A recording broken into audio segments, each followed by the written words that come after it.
Hello అండి, నేను మీ నాగభూషణం. నిన్నటి వీడియోలో వార్పు అయిపోయిందని చెప్పాను కదండి. ఇప్పుడు దోణి తీసుకొని వచ్చానండి. ఖాళీ దోణి మీద వార్పును చుట్టించుకొని వచ్చానండి. నేను దోణికి చుట్టించుకొచ్చుకున్న పడుగును మొత్తాన్ని ఇలా సఫాయిగా చేసుకుంటున్నాడండి అన్న. ఈ అన్న అచ్చు అతకడం కోసం మా ఇంటికి వచ్చాడండి. పడుగులోని పోగులన్నీ వేరు కాకుండా ఇలా ముడి వేసుకున్నాడండి పడుగు మూటలో ముడి వేసుకున్న తర్వాత ఆ పడుగు మూట ఉన్న ముడిని కాస్త కోసుకుంటున్నాడండి. అలా కోసుకోవడం వల్ల అచ్చు అతకడానికి చాలా వీలుగా ఉంటుంది. అచ్చు అతకడానికి ముందుగా పడుగును మొత్తం విరబార్చుకుంటున్నాడండి అన్న.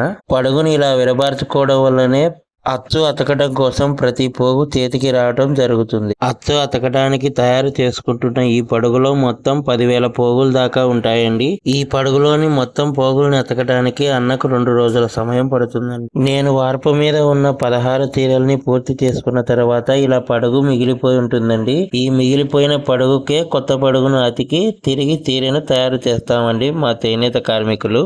పడుగు కోసుకున్న తర్వాత పోగులు వెనక్కి వెళ్లకుండా ఒక తూకం రాయిని ఉంచాడండి అన్న.